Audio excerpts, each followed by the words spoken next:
నాకు ఇప్పుడు నీకు ఒకటి గుర్తుపెట్టుకో. ఇప్పుడు ఒక మెస్సకు పోయినావు, అన్నం తిన్నావు, ఏమమ్మా పచ్చడి లేదు అన్నాడు. ఆడంటే ఇంకా నా మెస్సకు రావద్దు అన్నాడు. మెస్స రావద్దు, నువ్వు మెస్సకు పోతా. ఏమయ్యా 150 రూపాయలు డబ్బులు తీసుకున్నావు, మెస్సలో భోజనం పెట్టావు, సాంబార్ బాగాలేదు, పచ్చడి బాగాలేదు, ఒక హితువు చెప్పావు. అంత మాత్రం నువ్వు నా మెస్సకు రావద్దు అన్నాడు. నీ మెస్సకు రాను, ఇంకో మెస్స పెడతా, లేదా మా ఇంట్లో తింటా, లేదా నేను వండుకుంటా, లేదా పెరుగు పెట్టు, లేదా స్విగ్గీ జొమాటో పెట్టుకుంటా. అంత మాత్రం అల్లు అర్జున్ గారి సినిమాలో మాత్రమే చెయ్యాలని ఎవరు రాసి పెట్టుందా? మీరు అడిగారు, నేను ఆయన నిందించట్లే. క్వశ్చన్ దానికి నేను తప్పించుకోకూడదు, నేను తప్పించుకోవాల్సిన అవసరం లేదు కాబట్టి అది వదిలేసి ఇప్పుడు అది వద్దు నేను అలా. సినిమా ఇండస్ట్రీ చిత్తూరు నాగయ్య గారి టైంలో నుంచి చిరంజీవి గారి టైం వరకు వచ్చింది. కెమెరామ్యాన్లు విఎస్ఆర్ స్వామి గారి దగ్గర నుంచి, చోటా గారి దగ్గర నుంచి ఈ రోజు వరకు వచ్చింది.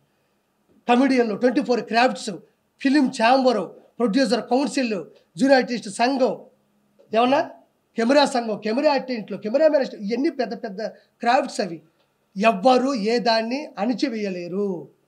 నాకు ఆ రోజు జరిగి తప్పు అనిపించిందా నేను చెప్పా, ఈరోజు నిలబడ్డాను అంతే. నేను ఆ విషయం నేను వెనక్కి తగ్గను.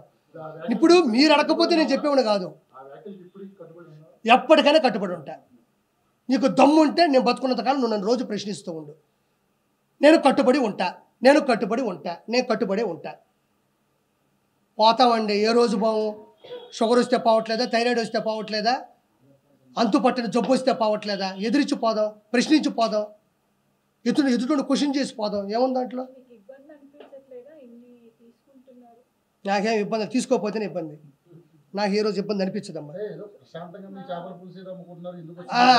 ఏమంటే ఈరోజు జబర్దస్త్లో కానీ, ఈరోజు ఉన్న 175 మంది శాసనసభ్యులు కానీ, 25 మంది క్యాబినెట్ 25 మంది ఎంపీలు కానీ, క్యాబినెట్ మినిస్టర్లు కానీ, వాళ్ళు కూడా నాలాగే ఒక అమ్మ అబ్బకి పుట్టొచ్చిన వాళ్ళే.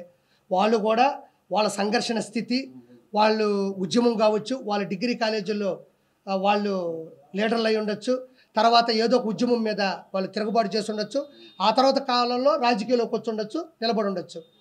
అది ఎవరికి వ్యతిరేకం కాదు, ఎవరికి వ్యత్యాసం లేదు. నాకు అనిపించింది, నా బాడీలో అది ఉంది, నేను ప్రశ్నిద్దాం అనుకున్నా, ప్రశ్నించానంతే. ఒకసారి ముందుకెళ్ళిన తర్వాత క్షమాపణ చెప్పే పరిస్థితి ఏ రోజు నేను తెచ్చుకోను.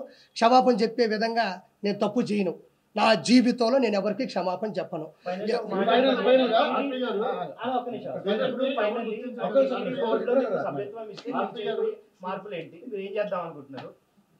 టీడీపీలోనే సార్, టీటీడీ పోస్టులకి నేను అర్హునున్నోడినే. నాకు అర్హత ఉందా, లేకపోతే మనం ఏదో 10 మైకులు పెట్టుకొని మాట్లాడేంత మాత్రం అర్హత అని నేను అనుకోను.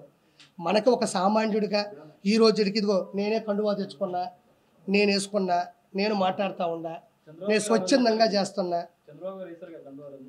నేను మామూలుగా వెళ్ళానన్న, నేను వెళ్ళిన పద్ధతి కరెక్ట్ కాదు, ఆ పాయింట్ కూడా కరెక్ట్ కాదు. నేను వెళ్ళి కలిసే పద్ధతి అమ్మా. పాలిటిక్స్ అంటే నేను అవునమ్మా. అమ్మా ఇదిగో ఇలానే ప్రతి వారం ప్రెస్ మీట్ పెట్టుకుంటాను, అందరినీ పిలుస్తాను. ఆ వారంలో జరిగిన ప్రతి పని మీద నేను మాట్లాడతాను అంతే. ఏమో నాకేం చెప్పలేదు, నిన్న కూడా కలిసా. అవును చేశాడు.